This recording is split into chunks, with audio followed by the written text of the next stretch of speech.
اور اس نے مجھ سے پوچھا کہ اتنی گھبرائی ہوئی کیوں ہو, خیریت ہے؟ میں نے اس کو ساری بات بتائی اور اس کے بعد وہ کافی پریشان ہو گئی. تو میں نے اس سے پوچھا کہ کیا ہوا ہے. اس نے بھی مجھے بس اتنا کہا کہ اب وہ کھڑکی دوبارہ مت کھولنا, ہو سکتا ہے تمہارا وہم ہو. میں نے کہا کہ مجھے پہلی دوسری بار وہم لگا تھا, لیکن تیسری بار میں نے کلیئر کسی کو وہاں سے گزرتے ہوئے دیکھا. وہ کیا ہو سکتا ہے؟ تو اس نے مجھے بس یہی کہا کہ تمہارے کمرے کے سامنے ایک قبرستان ہے اور تم رات کو اس وقت کمرے میں اکیلی تھی. تم نے وہاں کی کھڑکی بھی کھول دی. اب تم خود سوچ لو کہ وہ کیا ہو سکتا ہے. اتنا کہنا تھا کہ ڈر کے مارے میں کپ کپانے لگی. اس نے مجھے تسلی دی اور کہا کہ اب تک تو سب بالکل نارمل تھا اور ایسی کوئی چیز بھی نہیں ہوئی تھی, آگے بھی سب نارمل ہی رہے گا, بس اس کھڑکی کو مت کھولنا. اور میں اس کمرے سے جب تک نہیں نکلی جب تک میرے ہسبینڈ نہیں آ گئے. جب میرے ہسبینڈ اپنی جاب سے گھر آئے تو ان کے ساتھ ہی میں کمرے میں گئی اور میں نے ان کو بھی ساری بات بتائی. انہوں نے میری بات کو سیریس ہی نہیں لیا اور کہا کہ تمہارا وہم ہوگا. جب تمہارے دماغ میں ایک چیز آ گئی تھی تو تمہیں ایسا وہم ہوا ہوگا کہ جیسے وہاں پر واقعی میں کوئی گزرا ہے. میں نے انہیں یقین دلانے کی کافی کوشش کی مگر وہ میری بات پر یقین ہی نہیں کر رہے تھے, یا میں یوں کہوں کہ یقین آ چکا تھا مگر میرے سامنے شاید وہ پریٹینڈ کر رہے تھے کہ سب نارمل ہے. اگر وہ میرے سامنے اس چیز کو سیریس لیتے تو شاید کہ میں اس کمرے سے اپنا ٹھکانہ ہی چھوڑ دیتی, لیکن انہوں نے میری بات کو اتنا سیریس نہیں لیا اور بس اتنا کہا کہ آیت الکرسی پڑھ کر اپنا حصار کر کے رکھا کرو. خیر وہ دن بھی گزر گیا, ایک ہفتہ آرام سے گزر گیا اور میں بھی کافی نارمل ہو چکی تھی اور میں بھی واپس اپنی نارمل لائف میں آ گئی. ایک دن رات کو میرے ہسبینڈ گھر پر نہیں تھے, وہ اکثر لیٹ آیا کرتے تھے گھر پر. ایسا ہوا کہ میں اپنے بیڈ پر لیٹ کر اسی دن کی طرح فون یوز کر رہی تھی. اچانک وہ کھڑکی بجنے کی آواز آئی. میں چونک گئی, پھر سے وہ آواز آئی. وہ آواز اتنی تیز تو نہیں تھی, بہت ہی ہلکی, تو مجھے لگا شاید کمرے کا دروازہ ناک ہو رہا ہے. میں نے جا کر دروازہ کھولا تو وہاں کوئی بھی نہیں تھا. میں دروازے پر کھڑی ہوئی تھی کہ اچانک وہ دستک پھر سنائی دی. اس بار میں نے سوچا کہ اگر کمرے کے دروازے پر کوئی نہیں ہے تو پھر یہ آواز کہاں سے آ رہی ہے.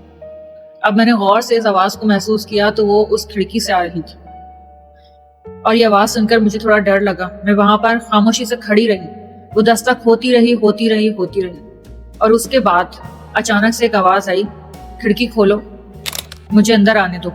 اور یہ آواز میرے شوہر کی تھی. جیسے ہی میں نے یہ آواز سنی تو مجھے سمجھ ہی نہیں آیا کہ آگے میں کیا کروں, کیونکہ میرے شوہر تو اپنی جاب پر تھے. تو یہ کون تھا جو میرے ہی ہسبینڈ کی آواز میں بول رہا تھا کہ کھڑکی کھولو, مجھے اندر آنے دو. میں بالکل خاموش اور کافی ڈر چکی تھی. یہ آواز پھر سے آئی اور اس بار میرا نام پکارا, ثنا کھڑکی کھولو, مجھے اندر آنے دو. میں کافی ڈر چکی تھی اور ڈر کے مارے میں وہاں سے نکل کر بھاگی اور نیچے واپس اپنی جٹھانی کے روم میں آ گئی. میں نے اسے آ کر یہ سب کچھ بتایا. اب وہ بھی کافی ڈر چکی تھی. میں نے اپنے ہسبینڈ کو کال کیا اور انہیں فوراً ہی گھر آنے کے لیے کہا. وہ فوراً گھر آئے اور پوچھا کہ کیا ہوا ہے. میں نے انہیں سب کچھ بتایا. تو پھر سے انہوں نے مجھ سے کہا کہ یہ تمہارا وہم ہے, تم نہ جانے کیا کچھ سوچتی رہتی. میں نے انہیں بتایا کہ میں نے پوری تسلی کی ہے کہ میرا وہم تو نہیں, لیکن آواز آپ کی تھی. کوئی آپ کی آواز میں مجھے پکار رہا تھا, اس نے میرا نام تک پکارا. تو انہوں نے اس بات کو مذاق میں اڑایا اور میرا بہت مذاق بنایا کہ دیکھو بھوت کو تو تمہارا نام بھی پتا ہے, وہ تو تمہیں تمہارے نام سے بھی پکارتا ہے. انہوں نے میری بات کو سیریس نہیں لیا مگر مجھے بہت زیادہ ڈر لگتا تھا. اور اب ایسا ہوتا تھا کہ رات کو جب تک میرے ہسبینڈ جاب سے نہیں آتے تھے میں کمرے میں نہیں جاتی تھی اور اپنی ساس کے کمرے میں ہی بیٹھ کر ان کا انتظار کرتی تھی, اور جب وہ آتے تھے تبھی میں کمرے میں جاتی تھی. ایک دن ایسا ہوا کہ میرے ہسبینڈ شام کو جلدی گھر آ گئے. دیکھ کر حیران رہ گئی اور میں نے کہا کہ آج آپ اتنی جلدی آ گئے. انہوں نے میری طرف دیکھا اور ایک ہلکی سے اسمائل کی اور ڈائریکٹ ہی اوپر کمرے میں چلے گئے.